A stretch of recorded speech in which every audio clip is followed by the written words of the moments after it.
Ba, ba, ba, ba, ba, ba, ba, ba, ba. And we are live. We are live, ladies and gentlemen. Once again, back for round 3 with the one and only Brad Mills. If you guys clicked this, you probably saw the title, Are We Being Told the Truth? Now, what we want to talk about today is Brad's research and what he thinks is happening and what's going to happen. And I kind of do want to at least tell the audience who are watching this and listening to this the premise and your position that you're coming from, because a lot of people don't know this. So correct me if I'm wrong, Brad. Your wife has a genetic, I would call it disorder or ailment, that it makes her immune system highly compromised to many things. Correct? Yeah, well, it's a genetic polymorphism that makes it so her immune system attacks her own body. It's an autoimmune disease. It's an autoimmune, yeah. It causes autoimmune disorders, which she's then, to stop her immune system from attacking itself, she's on immunosuppressant drugs. So I just want everyone to really understand the premise and the angle that you're taking this. Yeah, I'm coming from this from the point of view of always being cautious about my wife, and very interested in medical research and things like that could potentially help her. And we've been on a journey for the last 5 or 6 years to try to figure out what this is and protect her from potential seasonal flus or anything really that comes along. Because if she catches even normal pneumonia, it's not good. Yeah, so I just want to make sure everyone understands the position that you're coming from, because a lot of people in this space, and listen, I get it, man. Like if you're like you and I, we're young, we're healthy, for the most part. Even if we catch many different viral viruses, for the most part, we can fight it off. But there's many people like your wife, that's an example, that have autoimmune issues, that is immune compromised. And not forget corona for a second, but many other things, as you mentioned, for example, pneumonia and other types of viruses or infections causes great harm to her. So basically what I want to kind of do is kind of leave it over to you, and let's talk about it. Like what's happening in the world? Last time you were on, we were talking about predictions, where we are at currently right now. Let's give a kind of recap. Yeah, well, I guess what was interesting, I mean, you were talking earlier today about it's strange to see some people that are starting to sort of doubt that this is a real pandemic, and think like, oh, it's actually not as bad as the flu, and this is a coup to take over control of the money and privacy and sneak in regulations that will just end up pushing forward like a one world government and all this stuff. Like there's a lot of conspiracies running around now, and I just think we should discuss them and give people the opportunity to ask us any questions, like what do we think about any of these conspiracies that people are throwing out there. And I mean, I've got lots of thoughts on it, but we can start to, I guess, discuss, give a framework for people that are skeptical of the mainstream news and skeptical of anything official, to also believe that this is real and that this is something you got to take seriously, and that this is the one time that the actions that they're taking right now are probably the right actions, even though I think personally that they waited too long to do it. But I think that the shutdowns and all that is warranted, and I think it's what has to be done in a situation like this. Well, I think they could have done it better. Like realistically, they could have gone way before. Like, listen, everybody who's immune compromised, that's in the category of high risk, you guys stay home. Yeah, they could have done it like South Korea did it, or Singapore did it, where they did aggressive testing and lots of but this just goes to show you how incompetent people are. It's hilarious how people think the government's going to help them. Like you understand, the most incompetent people are in position, like highly incompetent. They're career politicians. And to think that they have the aptitude, the intelligence, the foresight, the second thinking, third thinking order to visualize the consequences of this is idiotic. Yeah, it's like the same. It's kind of like the same thought as, the government the government created 9/11, and that it was an inside job, and that all the explosives were planted at the tower, and that they stopped the proper response, and that they, everything that would have had to have taken place for that to cover up to happen and to still be covered up to this day, the thousands of people that would have had to have been involved in a complicated plot like that.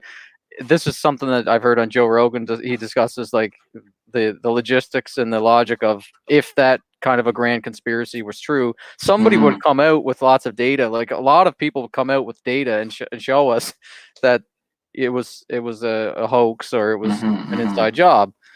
And that's what people are starting to think about this. They're starting to think that this is like a bioweapon, and like I've heard bioweapon. I've heard what other things have I heard? There's like a bunch of different conspiracies that are going around now, or even that it's not that dangerous. It's actually not. Well, let's talk about data. So the data right now, it's between the mortality rate between, what is it, like 3 to 7%, depending on the level of overwhelm of the healthcare system. I think the lowest country is at 1%, and the highest is at 8%.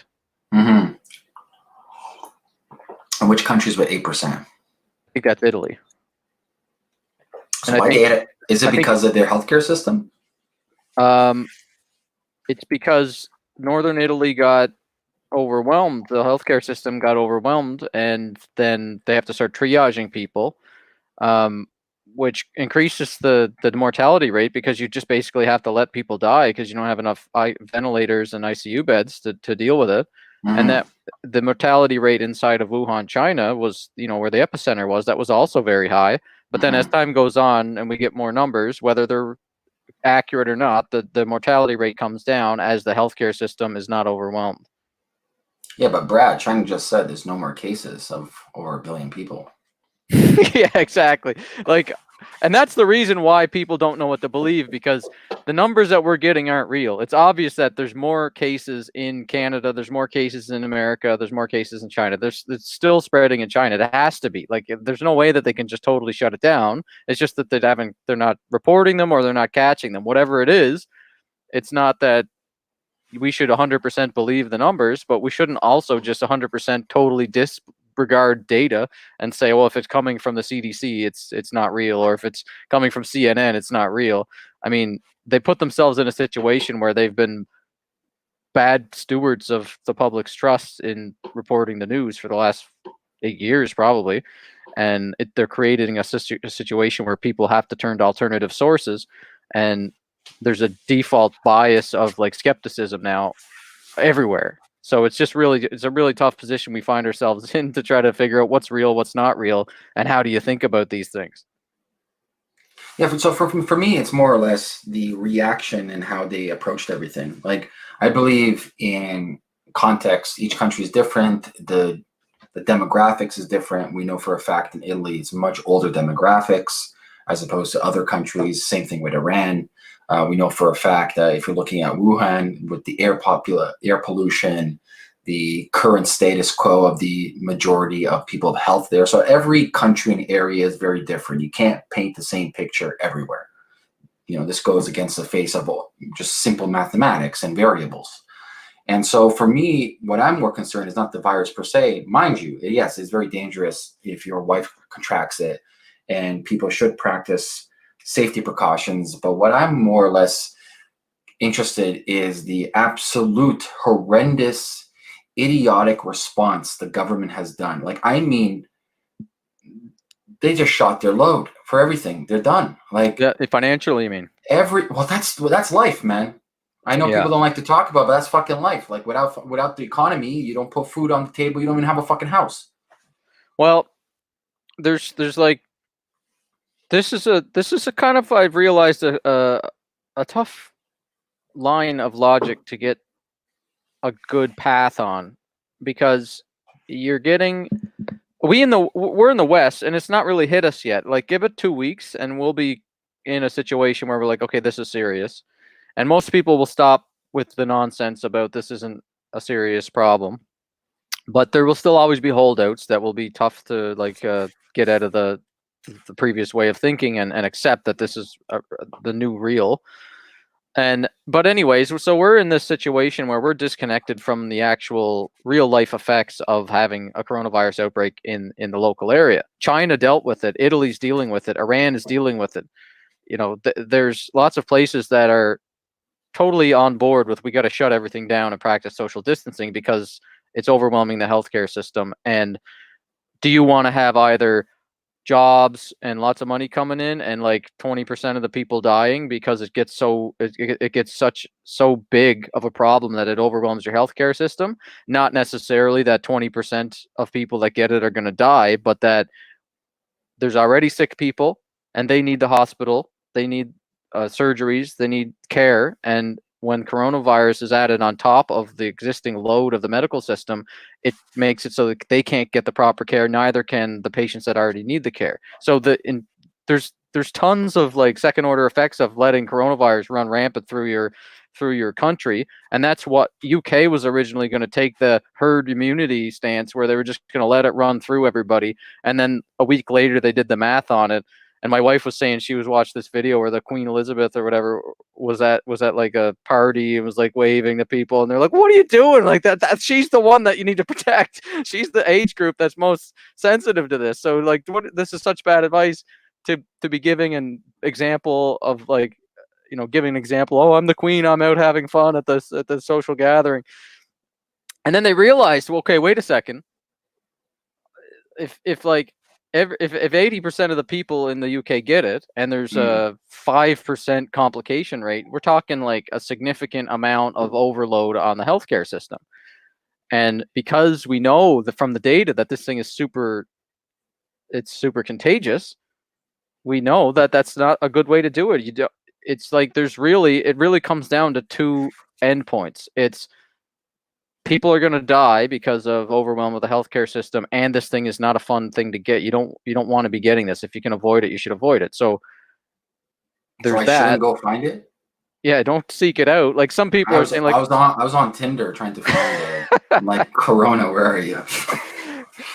Yeah, so some people are actually thinking like, I just want to get it and get it over with, because you're full of anxiety because it. Fuck that. Yeah, and that's what the UK was promoting for a little while. But if I don't have to fucking get it, I won't get shit. What'd you say? If I don't have to get anything, I won't get nothing, man. Yeah, why not? Why get it? Like, even take the. It's like the flu. It's like, oh man, I didn't get the flu. Yeah. Flu season. Where the fuck are you, flu? I'm not gonna wash my hands. I'll deal with the flu. And it's like that's the one way to deal with it, where you can take the total apathetic, just reactionary response of we're just gonna let this run through our country, and then we'll have herd immunity to it. And yeah, millions of people will die, but like then we'll be immune and we don't have to do vaccine and testing, and the economy can get back to normal. And so there's that way, and then there's the real best way, which is what South Korea and Singapore did, and I think Japan, where they're doing aggressive screening at public places. They're doing social distancing. They're testing as many people that present with symptoms so that they can isolate who is sick and then tell them to isolate. So they're out of the like exactly, not the while general they're contagious. Population. Yeah, they're not spreading it. So then you're flattening the curve there, because you're taking the people that are infected. But if you have a cold, you should get tested because you're sick and you may not even have it, and then you can go to work if you don't have it.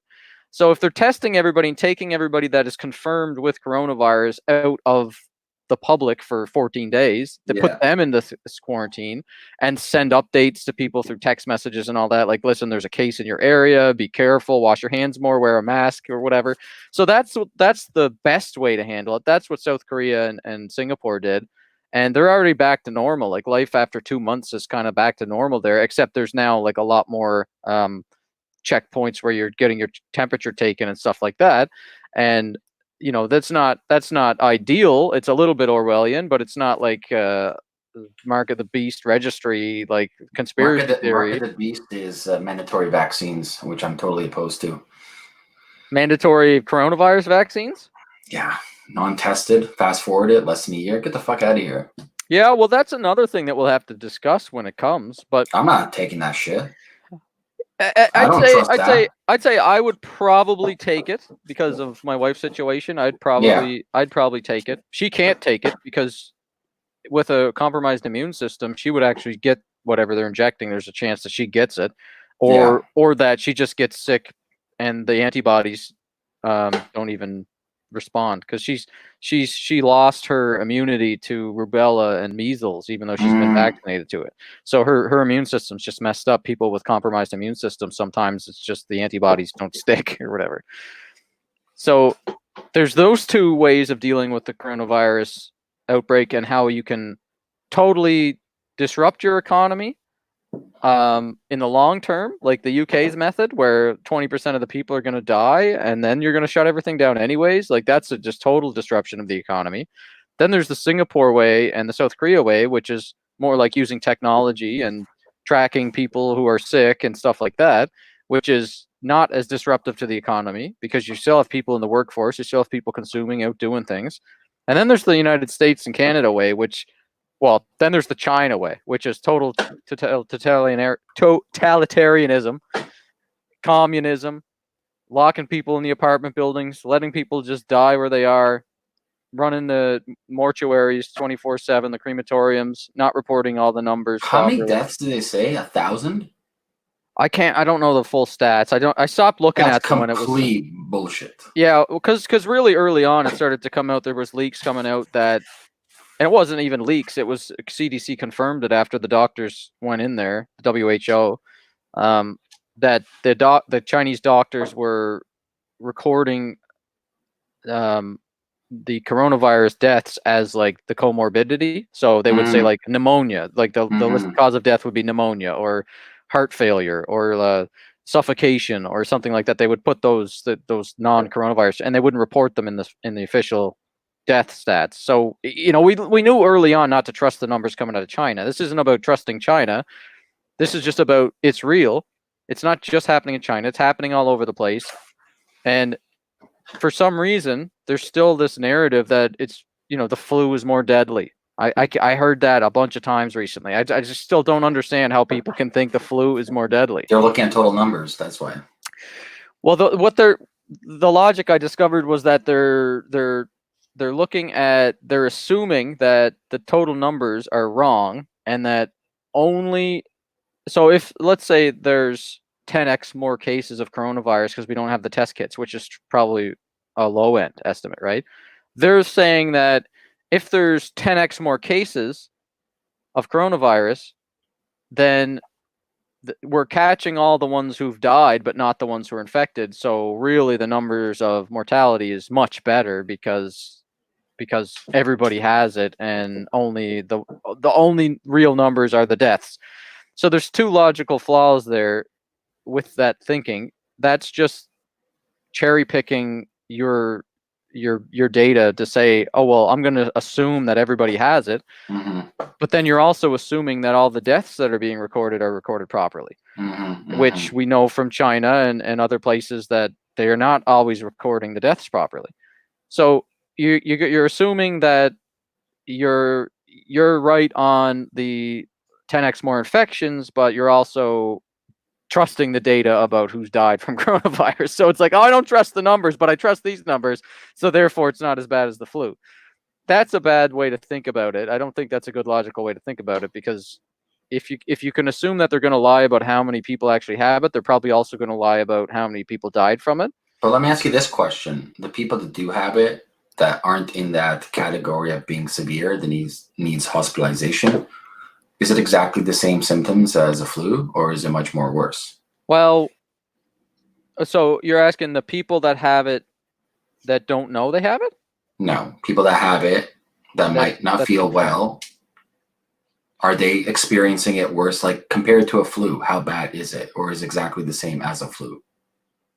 So I saw some analysis recently on all the patients coming out of, I think it was Italy, and there was very little gastrointestinal symptoms, so no diarrhea, no vomiting.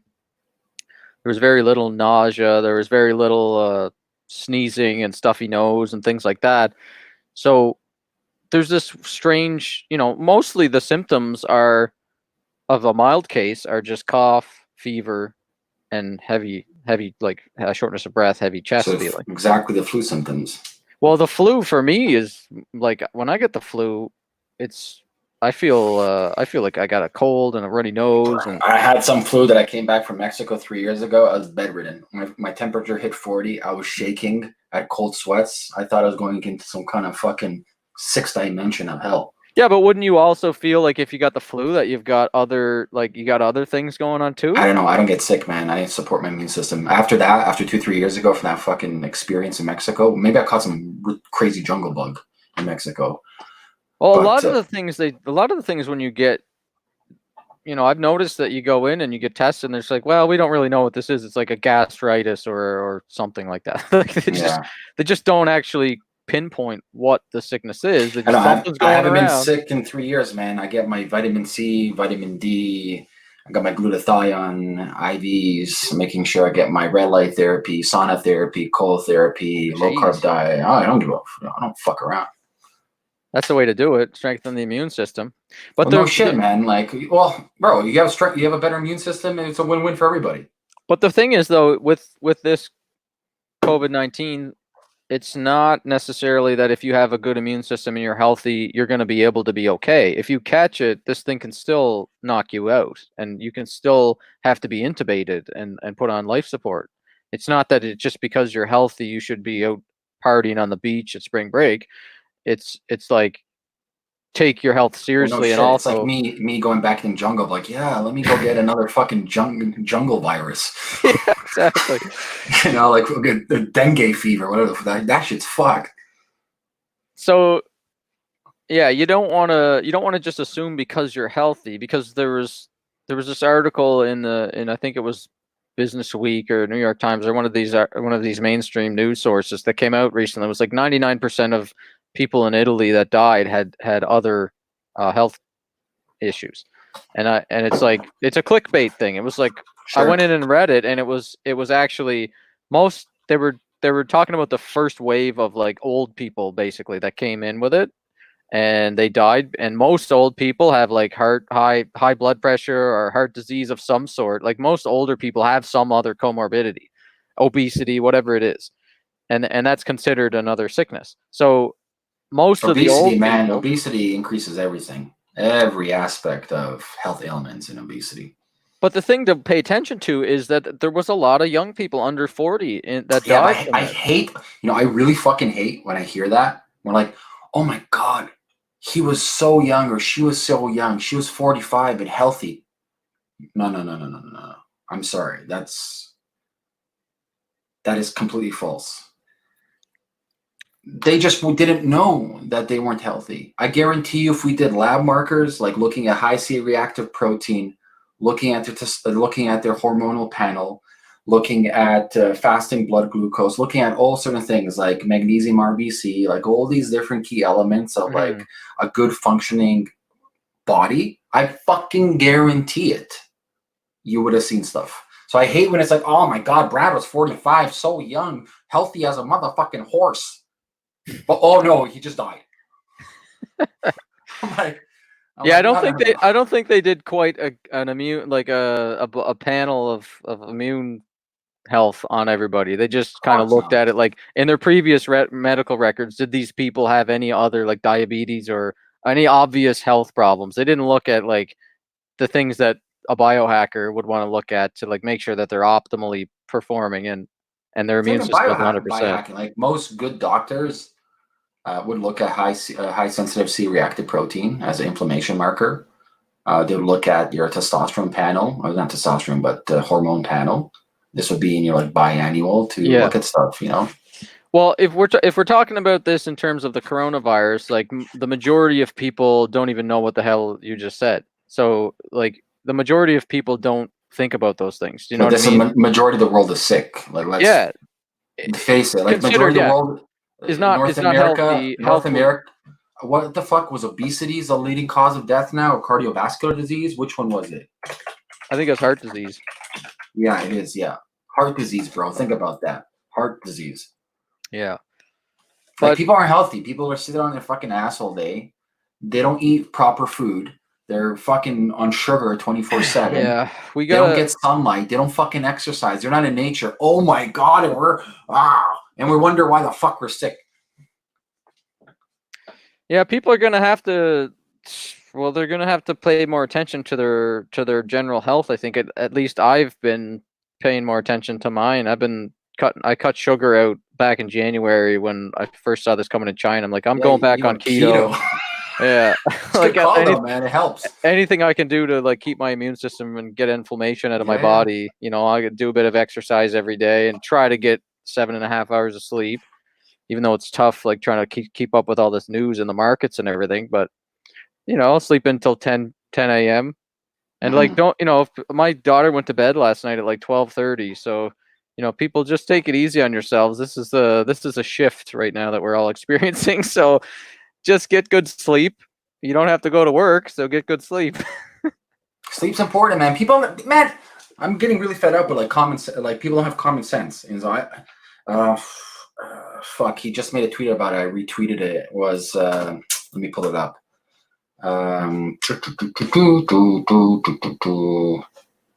Here we go. 1 second. It is, here we go. Yeah, Naval tweeted. He's like, what's going to increase is environment, localism, borders, guns, do it yourself, right to try, science, tech, remote, gig, universal healthcare, hygiene, autonomy. I've been screaming at the top of my lungs as a thesis for 5 years publicly that cities, and we're not in the city, so you're about 3 hours from Toronto, cities are cancers. So like living in the city is the absolute worst for the longevity, both physically, mentally, and spiritually for a human. Like it's the worst, absolutely the worst. And we're going to see a massive hiatus, especially places that are too fucking expensive. Toronto, $1 million a house for a piece of shit. Average Canadian household income is $60K. You're not affording a house. Yeah. You're in this like concrete jungle. You got air pollution everywhere. You don't know your neighbors. There's no community over here. You don't know your food supply. You're living way beyond your means because you can't even fucking afford to live. Who the fuck signs up for this shit? I guess it's what is it? What do you think it is? The draw of maybe a high-paying job or something like that? Like the hustle and bustle of a city? It depends on the age group. If you're young, like I want to go out, party, nightclubs, drugs. Fuck. When I was young, I was fucking I was in nightclubs 4 days of the week, cocaine and alcohol, all the drugs. Oh really? Oh yeah, you had a story where you when I went to high school, man. And... I was partying from the age of 15 to like 22 every night, drunk, cocaine, partying. I was rocks. Like literally, I had. What changed your mind? Because that's not a very healthy lifestyle. Well, I just grew out of it. I've OD'd twice before in my past. I don't know. The second time was like that was what changed it? No. I had nothing to change me. I just got bored. You eventually grew out of it. Yeah, pretty much. Yeah, I just grew out of it. It wasn't like, oh my god, I have to change. Like, man, I just grew out of it. Even like when I quit drinking like 10 years ago, almost now coming. Like I haven't had a sip of alcohol. It wasn't like I have to fucking stop drinking. I'm like, man, I don't want to drink anymore. It doesn't help me. But that's good. Yeah, going back to the city thing is like I think now people are realizing like we need community. We're tribal. We are tribal social creatures, and we don't need the government for our help. What we need is better community relationships. We need to control our own food supply. We need locally grown organic food. We need to know our neighbors. We need to have more community events. We need to not be rushing and killing ourselves working 9 to 5. There has to be better ways of working. And I think we will see a massive hiatus in the next decade or so. And I think this is a catalyst for that hiatus where like I'm opting out of living in a city like Toronto. GTA is like 8 million almost, depending the whole GTA. I'm opting out of this chaotic slavery where I'm working every fucking day. I can barely escape, paycheck to paycheck. And I don't know anybody in the city. I have no connections. It's a pollutant for my body. It's a pollutant for my mind. I'm out. So you think you're going to move then? Oh, 100%. I already have property 3 hours north of Toronto. That's good then. Yeah. Maybe that's remember I used to live in Kelowna, man, right in like a small resort town. My backyard was Lake Kelowna on Knox Mountain. On people interested in Sunset Drive, that's the street I lived on. But I guess like people are drawn into cities because there's such a high paying job and like a big market for employment there. But if we're moving into a world where nobody can go to work anyways, then why not move somewhere where you can work remote? But I also think where we're moving to is more conscious type of employment where we're not just relying on ourselves. When you have a community in town, you have people supporting you. There's different ways that you can allocate how the so-called living normal is. You know, everything's we've been scammed for the nuclear family. Nuclear family is not organic. It is not part of human civilization. Tribes are. Without tribes, we wouldn't survive. We are tribal creatures, and the fact that we have lost that connection, the fact that people don't even, and Keith Farazian wrote a really good book on this called Who's Got Your Back? The fact that people, when asked, and people who are married by it, mind you, when asked who has your back, when shit hits the motherfucking fan, who can you call to support you? More than 50% of the people said nobody. And these are people who are in marriages. So we are disconnected as a society. Social media is great. The internet's great if you know how to use it. It's a tool, no different than a gun. But for the most part, people are being controlled by social media as opposed to controlling social media. And so we are getting more disconnected. It's a bad medium of communication, causing cognitive dissonance, causing tribal wedges. They call it political wedges, to create strife and to create cognitive dissonance among different groups of people. And so I think eventually, and we will slowly, it's not going to happen in like crazy sprints, but people will opt out. They're like, I'm out. Like, this is crazy. Well, that's kind of the line of thinking that I'm hearing from people that are skeptical of the coronavirus situation. They're thinking that social media is in bed with the government and they're just trying to control everything, and they're going to start taking away our rights, and they're using this as a take away our rights. Social media, you already take away our rights to just like privacy and communication. Like there's a bill that's trying to get passed right now that I guess they want to do China style surveillance of every communication, and the Electronic Freedom Foundation, EFF, Electronic Frontier Foundation, whatever it is. They're like trying to, I don't think it's going to get passed, but they're trying to raise awareness of it.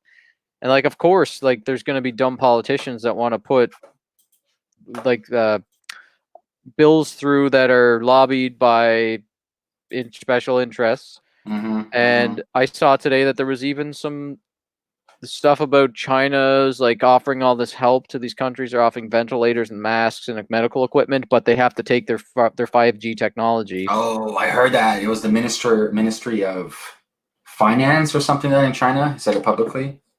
Yeah, like they're trying to like, of course countries are going to try to want to like use this in every situation to gain power in the global like game theory scenario. They're going to want to be maneuvering the chess pieces around no matter what happens. If it's coronavirus, or if it's Syria, or if it's Iran, weapons program, or North Korean talks, anything like the elections, they're always going to be doing that. So it's not surprising that there's political moves being made when this coronavirus thing is happening. This is a huge economic event. This could totally upend the balance of power economically, because China was able to use totalitarian control of their citizens and surveillance, because they've been doing social credit scores and mass surveillance for a few years. They were able to use those tools of communism to stop the virus.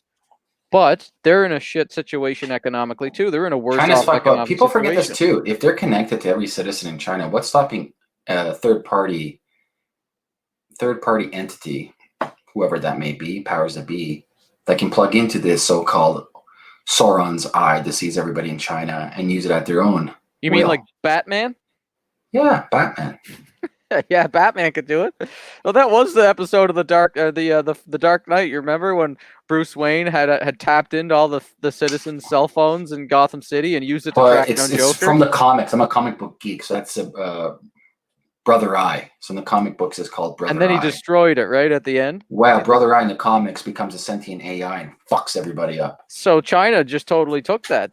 China actually was like, okay, we're going to actually build that, and they've implemented that. There was drone checkpoints. There still is in China, where the drone comes down and hovers down and holds a QR code in front, and you've got to scan the QR code. And now they have a track of where you're going and where you were and checkpointing you.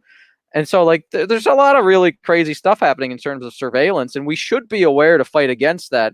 We should want to preserve our privacy, but we should also recognize that this isn't like some made up fairy tale, not worse than the flu virus. This is a serious thing that they've been expecting this for since the Spanish flu, like since 100 years. They've been predicting there's going to be more. There's going to be more of these viruses that evolve and translate from animals to humans and end up spreading because we have no immunity to it, and it's going to be serious. So it's not whether it's a bioweapon or not. I don't really care. It's a serious thing that we have to stop to prevent people from dying. But we also want to be aware that we don't want to give up more of our civil liberties. We don't want to be more people. I'm going to say this publicly. More people are going to die from the stress of the economic ramifications of coronavirus than the coronavirus itself.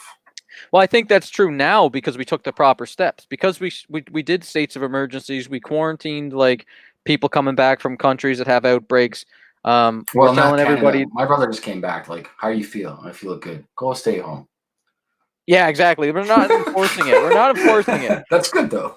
But at least it's in Canada. It's like steps, right? Because we're totally not socially acceptable to being forced to do something by the police because we haven't been that kind of a country yet. And well, that's not true, man. Remember, the Japanese are in camps here. Well, yes, that's true, and the Aboriginal people and too. The Aboriginal people, I don't, the Métis, all yeah, that I stuff, guess man. I'm talking about the general public, public, right? If it's the general like public, Canada's not looked at as like a police state as much as America is, and during the G8 in 2007 or whatever it was, when the police in Toronto were like kettling the activists and stuff, like that blew up and turned into this huge thing in Canada. Yeah. And I think people got aware. People were aware, and the police after that kind of, I felt, handled it relatively well. We didn't turn into a police state, but you want to prevent that from happening. You want to be aware that you have rights and you have civil liberties, and you don't want to just accept, well, I guess in order to prevent the coronavirus from spreading anymore in the future, because Ameer's not going to get a vaccine, that I better give up all my cell phone rights and all my messaging rights, and like, I'm just going to give up all my freedom to protect me from the coronavirus. There's definitely levels of, you should be able to choose whether or not you're going to give away your privacy and be look at your wife. Let's say they make it mandatory, and you know for a fact your wife might has a lethal reaction to it. Right. Oh no, it's mandatory. Just take it. Yeah, no way. There's no way. Like, it's no not fucking way, bro. Yeah. None. Yeah. But I think they're going to be logical about it. I don't think they're going to be like. You give too much credit for people on top. I really don't think they're intelligent.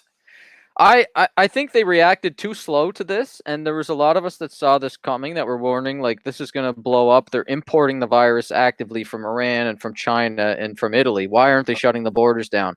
Yeah. But they should have done it. But what they were trying to do was prevent a collapse, an economic collapse, and a recession from happening, because the politicians prevent it. Yeah, they were trying to prevent that. So they were just not reacting fast enough. But now that the economic collapse happened, and it was just too late. It was like the decision was either everybody like that catches the virus is going to get tested, or sorry, everybody's going to get tested for the virus, and we're going to like go the way of like having the proper resources and really separating the people who will have it to keep them isolated, so that we control it that way and we keep the economy going. We didn't have the preparations for that. We didn't have the resources, so we couldn't do that. So what was the only other option they could do? It was shut everything down, or otherwise, like, there was going to be a hospital system get overwhelmed, and that would have been bad for the economy too. So no matter what, the economy was going to get destroyed because it was peaked anyways. So I kind of feel like in the end, they made the right decision to, at least in Ontario and Alberta and BC. I don't know where all over Canada how it's being done, but to keep people home and to say you got to do social isolation, you got to flatten the curve, you have to just help us stop this thing from overwhelming our healthcare system. I think that's the only way we can do it right now, until we get the proper test kits and be able to have the the ability so far hospitals. I talked to my mom. She works in the hospital downtown, and there's maybe a handful of cases in all the hospitals. Well, that's because they're not testing enough people. It's not Yeah, because but pretend I had a crazy symptom. Like I was just like, they would admit me in the hospital no matter what, regardless of testing. No, well, I actually went into the hospital recently because I had to pick up my wife's prescription. Yeah. Because she gets every month she gets immunoglobulin G. The shots, yeah. Like an IV injection, yeah. And I didn't want her to be in the hospital during a coronavirus outbreak, so I arranged with her doctors to switch her over to one that we can do at home. It's a shot. Like the one that she gets is hooked up to an IV for 4 hours. We can get the sub-Q injections of the same product that we do once a week at home. It's a push, yeah. That way I'm not going into the hospital. She's not going into the hospital during a coronavirus outbreak. So I had to go to the hospital to pick up the stuff, and they totally changed the protocols. Like you could only get in one entrance of the hospital, and they were checking temperatures. They all had masks and gloves. And but they're used to this. They're on stage 4. There's 7 stages. Right. They're used to it from the SARS outbreak. So they're stage 4. Yeah. All the hospitals doing. But I'm saying if I showed up to the hospital and I was like, yeah, no testing at all, I would be admitted. Well, I don't know because they're not going to kick me away. If you're at that stage where you can't breathe, yeah, they're going to take you in. They're going to take you in. But if you're at the stage where you just have a heavy feeling in your chest, you got a high temperature, and you got like other symptoms, someone came in with those symptoms while I was there, and I had my mask on and my gloves, and I was 8 feet away, and they were like, I wasn't traveling recently, but there is an active community outbreak happening in Strathroy, in my town, so a lot of people are getting nervous thinking they have it. So this girl came in, and with her boyfriend, and they were like, we think we might have it, and they asked a couple questions on the sheet, and they're like, were you traveling recently? And they said no.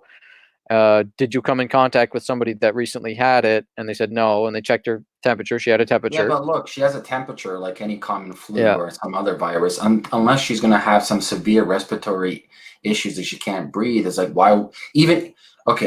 Even when I had that crazy fever, that crazy motherfucking fever I was talking about in Mexico, maybe I got some jungle, I don't know, some jungle. I just came back from Mexico, and I got like 2 days later after Mexico, I was fucked. And my temperature hit 40. Or some shit, like 39 point, like it was high, and I was shivering, and I'm like, oh motherfucker, I don't know this shit. It's like 3, 4, I don't know, it was a while ago. And I went to this time I was living right across this is actually more. This is like maybe 4 or 5 years ago. I was living across North York General Hospital up in North York, right across it. Like I can walk to it. So I walked. I was like, I walk in the ER. Don't be stomping. Yeah, I was like, oh, cold sweats, shaking. Yeah. I walk in like, all right, wait a while. The doctor comes in. Advil. That's it, and I go home. That's ridiculous. No, but listen, I wasn't like, I didn't have breathing problems. Yeah, but you could be highly infectious. You should be quarantined and like. Nah. I didn't have breathing problems. They checked, the systolic, diastolic blood pressure. Just a regular vitals was all fine, and just I had high fever. I guess, but I mean, if they knew that you were just recently traveling, and there's I told them I traveled. I told them, they should. I feel like, anyways, they should take that stuff a bit more seriously. If someone's recently traveling, they could bring beds, back man. It's the beds. They need critical. I'm not a critical person. That's not like this situation. Like that woman that came in. They just told her, we're sorry, we can't do anything for you. You just have to go. But what can they do, even if it was the flu? Well, what they can do is the proper thing to do is the South Korea way, the Singapore way. We test her right here. You have corona. Go home. You can't help her in the hospital. Yeah, test her. You have coronavirus. You're quarantined for 15 days. You can't leave your house and infect anybody else. If she doesn't have it, you just have a cold. Yeah. So you have a cold, so you're good in a few days, go about your day, go back to work. That's what should happen. That wouldn't be totally disruptive to the economy.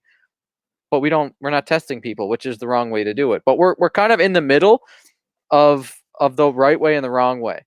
I'm happy with the way that everything is shut down because it stops the spread of the virus, but I'm not happy with the unpreparedness of our leadership, even when we saw this coming. I got a question for Ben Jones. Thank you, Ben, for that $2. What about private and public partnerships? What do you mean by that? Yeah, Ben. If you want to put in the comment section again, public-private hospitals, healthcare, business. So more than happy to answer that question. Partnerships. What does he mean by that? He means that the United States of America now owns all the publicly traded companies in equity. Maybe soon.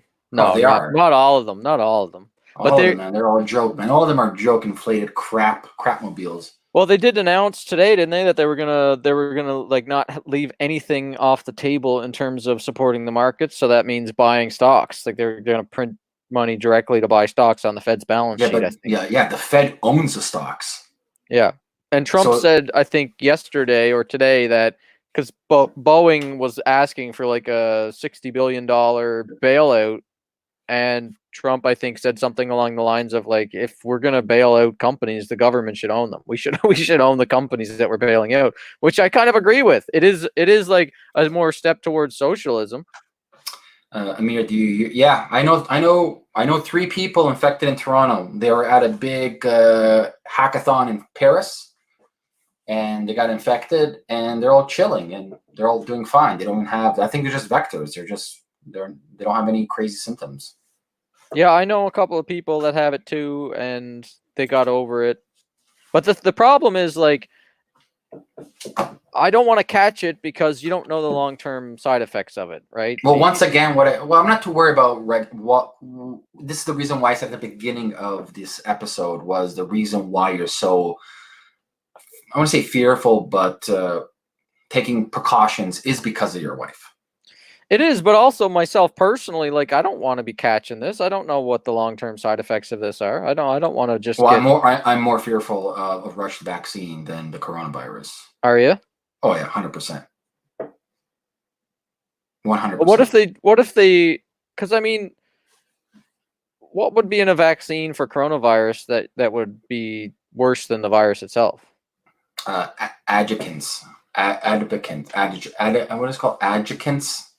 The fillers that they use. I think I'm butchering the word, but it starts with adjuvant, something like that. But it's fillers within vaccines that are untested, that we don't know the long term. There's been many cases of those kids. A couple hundred kids died in Europe when there's forced vaccines, and many other cases. I'm not against vaccines. That's not what I'm saying. I'm saying, like any technology, I'm not the fucking puppet schmuck to be first in line for first generation anything. Yeah. Well, vaccines though are important to stop things like this from happening that you don't have immunity to, unless you want to get everybody infected. The coronavirus is a group of viruses, and many of the flus that we get is in this group, and we have yet to develop a vaccine for the common flu. They've been trying forever. They would create trillions of dollars of revenue if they ever created a vaccine for the common flu. So I'm actually quite weary of them creating all of a sudden a corona vaccine, which they've been trying to do forever. Well, I push back a little bit on that because the flu is definitely not the same as this coronavirus. Coronaviruses are lots of different. I'm not an epidemiologist or anything like that, but from what I've been reading about them, SARS is a coronavirus, MERS is a coronavirus. Yeah. The flu can be once again, but Brad, once again though, we are talking about as if nature is static. Who's to say that this Corona 19, because it comes out, it's 2009. Sorry, yeah, because it came 2019 strain. It mutates, it sheds, it transforms. It can mutate, but it can't mutate as much as far as we've seen so far, because they've done tons of genetic sequencing of this thing and tracked it, like the genealogy of how this thing mutates and goes through populations, and they do see some mutations of it, but not to the extent of like the flu or the common cold. Listen, like I said, I'm not against the vaccine. I am not going to be the first. I think the only way to stop this thing is, and I think the majority of the people in the world would be fine with taking the vaccine. So if there's 1% or 5% of people that would just like refuse the vaccine, that's fine, because you don't need everybody to take it. You need like the Pareto principle to be in effect here. You just need, well, actually the opposite. You need like 80% of the people. You need like a critical mass of people to either be infected and have the immunity to it, or to get the vaccine so that they have the immunity to it. That way, because we don't have like, there's still sometimes outbreaks of of like mumps and rubella and measles and things like that. But because most of the people have been vaccinated against it, that's why it doesn't turn into a pandemic like this, because there's a herd immunity to it. All right, so we got here's a question from Ben: is the partnerships of large corporations with the governments, i.e., Walmart, Amazon, Costco? Oh, I think that's great. What's wrong with that? This is the big question. You got to approach this a couple of ways. I think in times of in situations like this, is the government's moral and legal obligation to help the citizens. Without the government, we are the government. Our taxes pay for those bureau idiots in power. And the people forget too, the reason why this exists is because of the most retarded policies that CCP has in China with their wet markets and how they control stuff. It's completely not the virus man-made, but man-made environment that caused this to exist. Not the virus being man-made, but man-made environment. Bad decisions and bad choices of the CCP with the wet markets. You guys can Google the whole wet market history in China. Now, going to partnerships of large corporations with the government, Walmart and Amazon in times of need like this, I think is a necessity for them to help. Now, if we fast forward, once the pandemic is over and things going back to normal, the government are these corporations. If you look at Amazon, and look at all these big publicly traded companies since 2008, majority, not all of them, majority of them have been getting pretty much free money. What they're doing with this free money, instead of holding the free money and putting the free money, it's pretty much free money. And instead of putting it back into the economy by doing R&D, by creating more value, they just bought their own stock. So they propagate their value. And so we're at the problem once again, where none of these companies have any real value, as opposed, well, these three are kind of the outliers. They're all sitting on a shit ton of cash. Costco has one of the best business models I've ever seen, hands down, period. Their EBITDA is amazing. In fact, these three ones, their EBITDAs are, except Amazon, but Walmart and Costco's EBITDAs are crazy. What's going to happen is you're going to have a culling, and no different than what Brad said with the Pareto's principle, you're going to have about 80% of the propagated shit companies that are publicly traded completely get liquidated because it's all propagated paper value. Poof.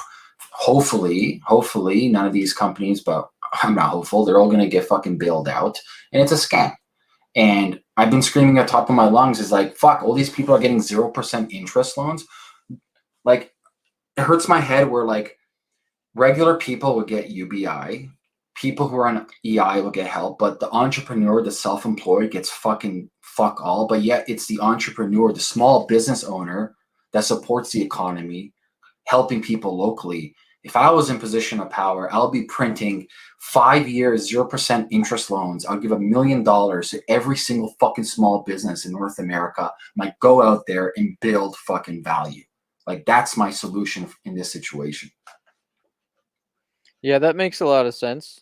I mean, maybe not budget-wise, but I mean, in order budget-wise, to the economy. the repo's doing $1 trillion a day now. Yeah, the budget's out the window. Like, they're the budget. Money like crazy. We skipped MMT. We're like MMT on HGH steroids. Well, what I thought they were going to do even before this coronavirus thing started happening, I think I wrote an article about what I thought they were going to do next, was because there was an economic collapse in the books for a couple of years. A lot of us in Bitcoin were seeing the writing on the wall and like calling, like you were just talking about the stock buybacks and the bubble that was created in the markets and everything. We were all seeing this was going to be a big, huge recession, a big crash was coming. Something was going to be the pin that popped the markets, and this was the pin that popped the markets. So I just read that comment about the 14-day incubation, and I lost my train of thought. Don't read comments, Brad. What was I just talking about? The markets. Oh, the budget. Yeah. What I thought they were going to do was, I thought that they were going to give every citizen a doubling of their credit card credit and a temporary relief of interest to do like a Keynesianism on steroids, where they could then just go out and getting more debt, because most people are live like money is debt is money to right now.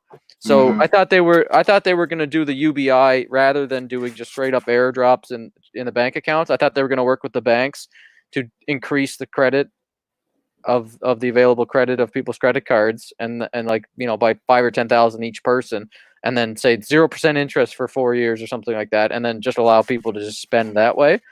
No, man, listen, and people up in the last time United States had anybody that had any light bulbs in their mind that actually understood how economics works was Paul Volcker when he was a chairman of the Fed.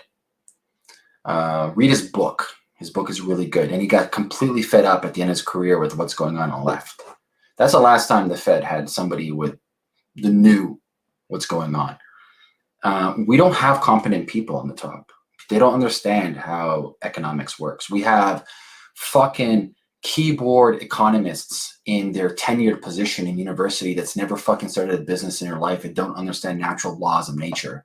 And they theorize, this is how human beings are. Oh, you carry the one over here, and this is how the fucking marketplace should work. Get the fuck out of here. You know what I mean? And so this is why I say, like, target inflation rate 2% a year. Give every fucking small business right now $1 million, 5%, 0% interest loan. Let's get to work. Think about what would happen. Like pre-existing businesses right now, it's like every small business automatically you get $1 million. It doesn't once, maybe every quarter you get a piece. 0% interest for 5 years. Let's fucking rebuild businesses. There would be a boom of building for sure. Fuck yeah, man. Innovation, building. There's no fear. They don't have to worry about making payroll. But they should definitely ban stock buybacks, though, if they do that, because they're just going to sink all that money into buying stocks. No, but I'm talking about private small businesses. I'm not talking about these corporate. Yeah. I'm talking about small business. This is the heart of North America. I'm not talking about the Amazon. I'm not worried about these fuckers. I'm talking about people that are employing, 10 people to 200 people. We're talking about businesses from like $1 million, like $10 million, maybe a little bit more. Right. Like we're talking about small to medium-sized businesses. They don't get any help. There's not like, oh, the government's knocking on my door. They're not a publicly traded company. Canada, there is a bit of help that's there right now. Trudeau announced the EI top up or whatever it's called, where you can lay off your employees temporarily, but they're not really laid off. It's just like because of the pandemic, they go on EI, and then you contribute to 95 up to 90%. That doesn't stimulate the economy. No, it doesn't. It just keeps the economy from falling apart more. Instead, give me a fucking loan so I can start expanding and building products and solving problems. Well, what they should actually do, if they're going to spend the money, what they should do is get this thing under control by doing proper testing, and then have a better strategy, and then do some stimulus. But doing stimulus right now is just a reactionary measure to prevent a depression. Man. They open up Pandora's box. No, they were too late. They were too late on the reaction. They closed the borders too late, and then they got the test kits too late, and then they implemented the shutdown just in time, maybe a couple of days too late here. And we're going to see in a few weeks, 2 weeks, I think, the community spread. We're about 10 days or so behind the other countries that have outbreaks. And it's going to happen. So because they're not testing, we're not seeing the numbers of people that are confirmed increase because they're not testing properly. But it's going to all of a sudden come up into the news headlines, just like it is in New York right now. Like New York's getting thousands a day now. So they did act too slow, and now they're reacting the whole time, and they're reacting to the economic consequences the same way by just printing and printing and printing, but to stop a depression instead of to stimulate and innovate and have real economic growth. What they should have done and what they should do is have a better strategy for containing the virus, isolating people who are sick for 14 days, and then you can continue to go on with life, and businesses can reopen and school can reopen. And then we can deal with it without it overwhelming the healthcare system. It's going to be with us for a long time. People are going to get the coronavirus, but then it won't overwhelm it. It won't go through the population all at once because you're identifying who has it. You're identifying pockets where it's outbreaking, and you're taking care of it there. But instead, they're just taking this crazy reactionary, we got to do this now because we waited so long approach to it, and it's destroying it, or it's really significantly hampering the economy and wrecking the stock market. Bro, 500,000 Canadians applied for EI today. And that's just the people who were able to like get through. Yeah. Like hopefully this is a wake-up call just to show people how incompetent our leaders are. Like completely incompetent. Yeah, it's funny because like Trudeau keeps saying things like he's not taking blame for it. Neither is Trump. Trump straight out said, I don't accept responsibility for this. This isn't my fault. The people who crave power are sociopaths. People who want to have going up the ladder of psychological profiling, they crave the power. It's definitely megalomaniacs. Politics is an act of aggression. Doesn't matter which side you are. It's either my way or the highway. I am right. I dictate the rules to you, and I tell you what the policies are. Think about the psychology of a person who wants to enter that type of world. Yeah, you're probably right that people that are wanting to rule are more egotistical, and they're drawn to more like they want to be popular and they want to have power. But if you really want to help the world, why the fuck you go politics? Go fucking help in a soup kitchen. Yeah, and if it was like if you were making a small salary and you didn't have lobbyists paying you tons of money, and you didn't have all these social benefits and fundraisers where you get tons of money and writing books and doing speaking tours and all that, like then I would say, oh yeah, you're a public servant. You're probably not trying to do this for the wrong reasons. But that's the national politicians. I don't think the local politicians are quite as egotistical and everything. Bro, but if you put them in the top, I think there's a good amount of people that are in politics that are really trying to change things and help people. It's just it seems like the more egotistical you are, you'll rise to the top, and then we get a whole slew of people who just want to have a brand at the top of it. Hopefully this is a reality check that we need to go back into more libertarian, decentralized governments like Switzerland with the cantons and focus on local. Forget this fucking hyper globalization, completely control our supply chain, focus on community. Well, let's talk about that for a second, because I was actually pretty upset yesterday or the day before. I saw Ron Paul tweet, and this is the first time I disagreed about Ron Paul. He tweeted that he thinks coronavirus is a hoax. And I watched the video and I was just like, this guy was like my libertarian hero in 2008 and 2012. Yeah. That's how I first learned about Austrian economics and the scam that the central banks are running and printing money and like all the follies of central banking and fiat money, and how this system of fractional reserve banking created this massive bubble in the first place. So like Ron Paul was really influential to me, but he tweets that coronavirus is a hoax and that the stats that it's deadlier than the flu are not based in science, and like who is telling him this? He's a doctor. So I forgot he is actually like MD, right? Yeah, he's an MD. His whole life he's a doctor. So that's why I think like, wow, there's this distrust of media and official sources, as even up into the highest levels of government. People don't trust anymore. It's really hard to get good information. I'm by default, I'm skeptical of every single authority telling me something. I'm like, I don't believe you. I know it is. And I'm just, anyways, libertarianism, I think in some ways there's ways that the philosophies of libertarianism is good, but in some ways I think it wouldn't be equipped to handle a situation like this. Well, but no, actually we'd be better. 100%. Well, I saw an argument from somebody recently that was talking about how the private healthcare system was able to properly respond to the coronavirus outbreaks happening. The private hospitals were able to better equip their staff with. Well, look at this. I'll give you an example. I'll give you 100% example. If we had a libertarian true city state like Singapore, for example, there you go. There's an example.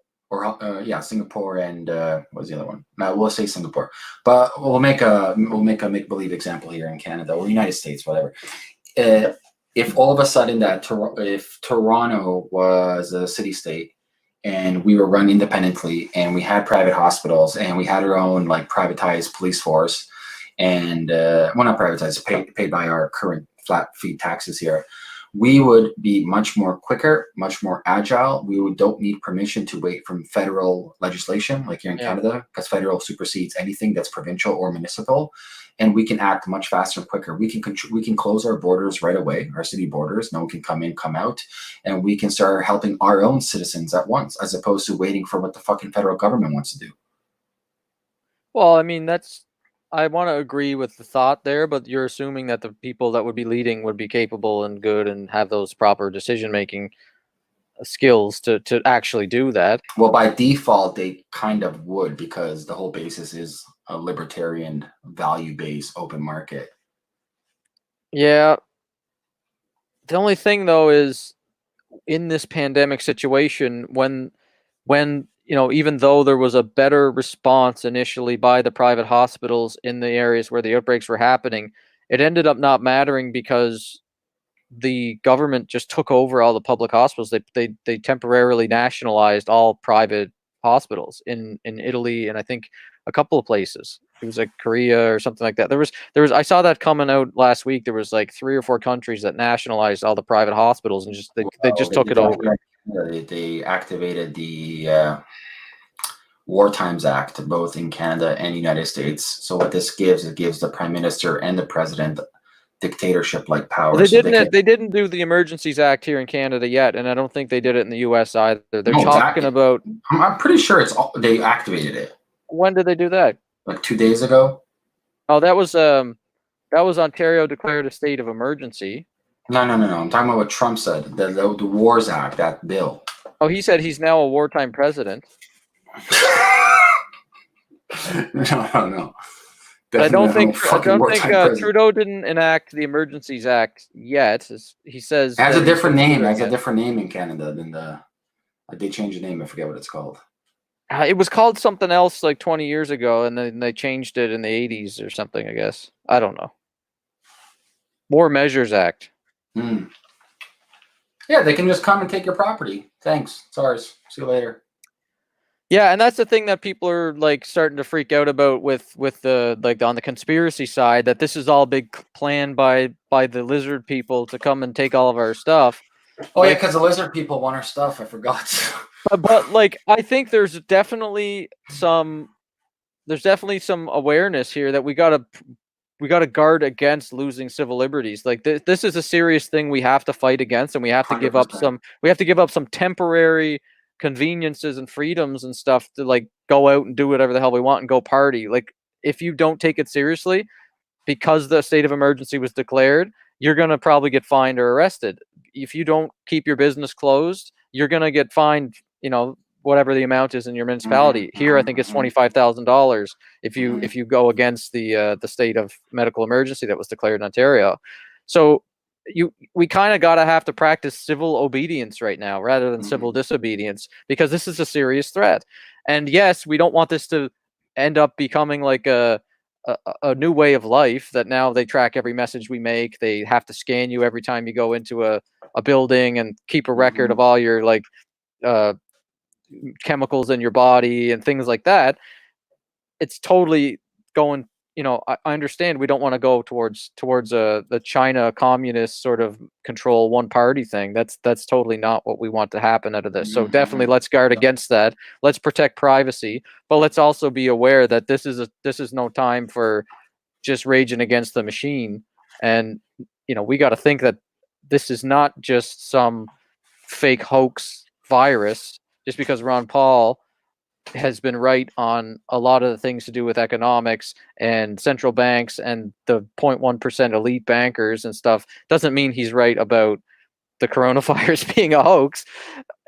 So, you know what I mean? It's just like hard for people to really trust sources of information. Elon Musk was even tweeting that everybody's panicking about this too much, and then like next week everything is shut down.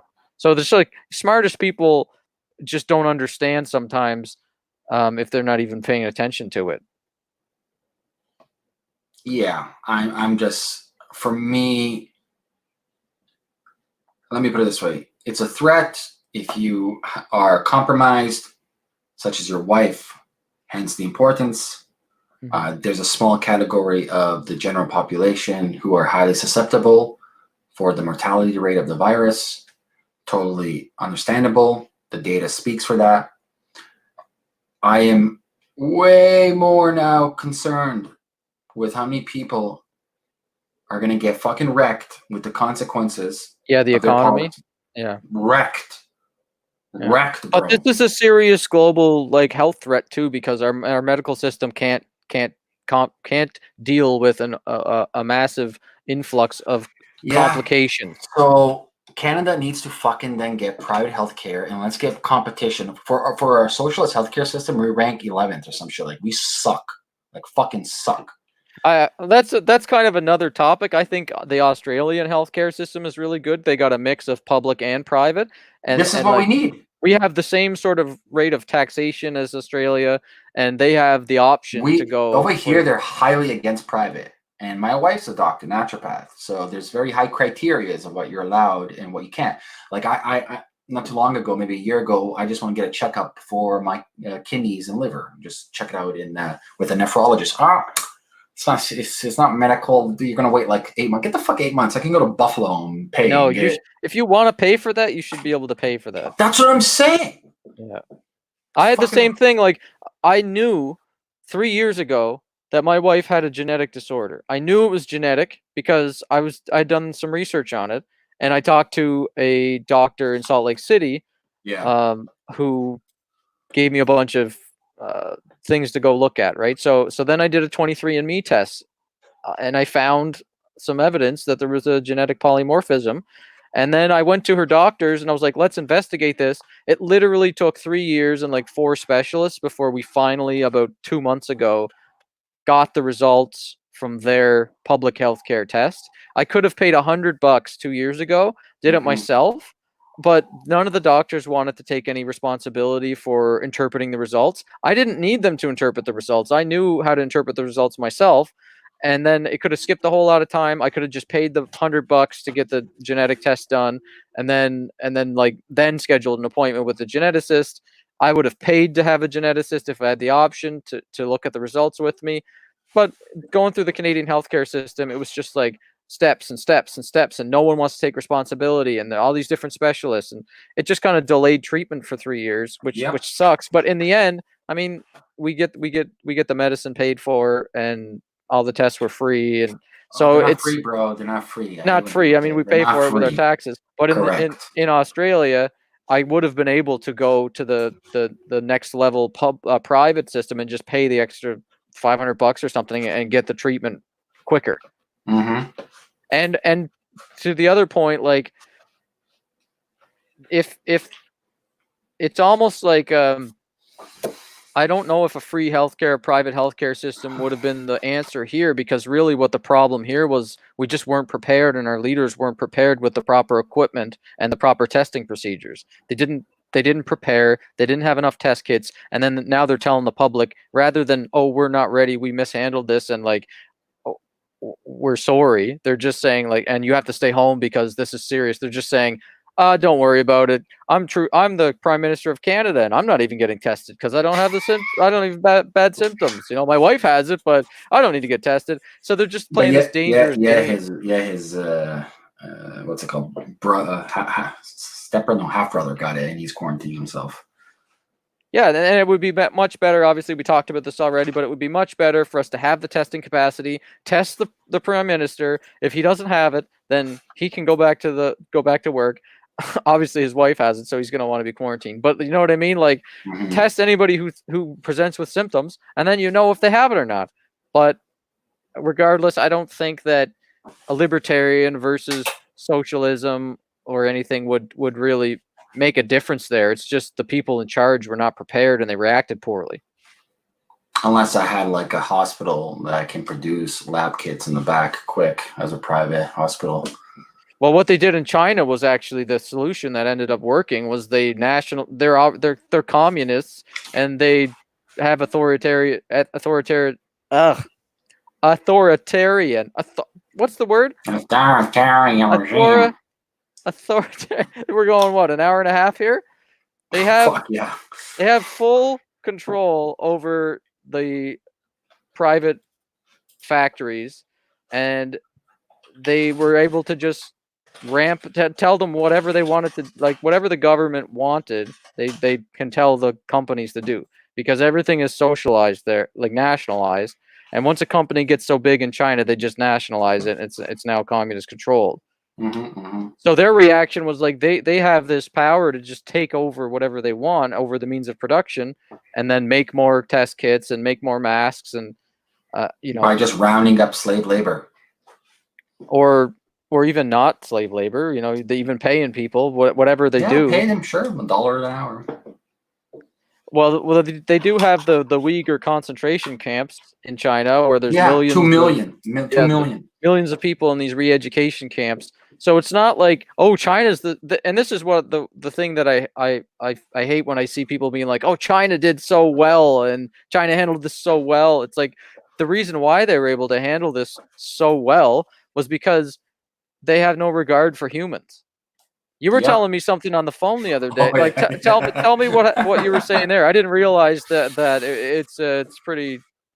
Yeah, so in one of the Chinese war plan games, in case they ever went to war with a neighboring geopolitical, whether you want to call them allies or enemies, one of their strategies, because there's so many Chinese, is they would surrender 1 million Chinese into their enemy territory.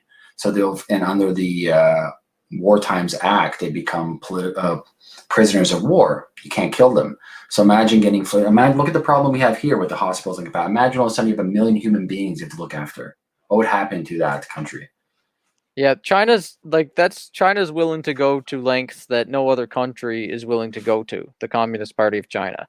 They're willing to do things like weld people shut in their apartment buildings that have outbreaks happening in the apartment buildings. Just let people die in the apartment buildings. You wouldn't see that happening in Canada or USA. It wouldn't work. It wouldn't fly. It just wouldn't happen. But China is able to do insane things with complete disregard for human life. Not the Chinese people, but the Chinese Communist Party. Oh, this is the word, adjuvants. Oh, for the vaccines. Mercury and aluminum, yeah. And fecal DNA, now I remember, baby fecal DNA they put in the vaccines. Well, I hope they don't put that in the vaccine I'm going to get for the COVID. Listen, like I said, I'm not against vaccines. That's not what I'm saying. I'm against first stage technologies, any technologies, whether that be a brand new car or cell phone or whatever.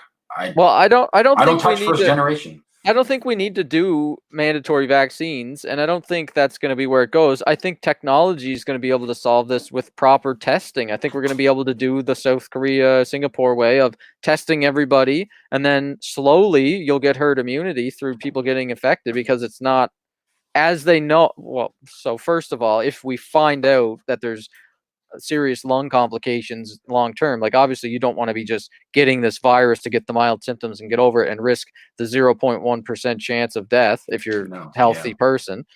But if it's true that this thing is just spreading rampant and we can't stop it because the vaccine is going to take a year to develop anyways, then maybe 80% of the people in the world will be infected with it by that time.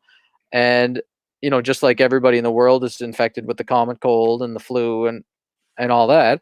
So potentially that's what's going to happen anyways, but I'd rather not get it. And I'd probably want to take a vaccine versus getting it. But I don't want to be one of the first ones getting it. I'd rather quarantine myself for a few months and see how the vaccine goes. But I think you can totally avoid this thing from flaring up by properly testing people and doing isolation of people who are infected. Yeah, I think we'll leave it at that, bro. We've been jamming for 1 hour and 20 minutes. Sounds good. Hopefully people, I don't know if we got through to the people who think this is a conspiracy. You can do Pascal's wager always. Better be safe than sorry. What's the Pascal's wager? Oh, you know Pascal's wager? Oh. Just pretend God exists. Act like it, and if he does, good, it worked. If he doesn't, what do you have to lose? Nothing. That's a good one, yeah. Yeah. For Pascal's wager. But yeah, so if people are interested in finding more about you, what's the best resource? Probably, I've got the Magic Internet Money podcast. Then my Twitter account, which is mostly Bitcoin, but lately a bit more general advice on the markets and risk management for these crazy times we're in, and trying to think through the next 3 months or 6 months in the world, and also talking about the coronavirus a little bit. So that's where to find me. Cool. Always a pleasure, Brad. Until next time. Adios. Thanks, Ameer. Yeah, man. Click.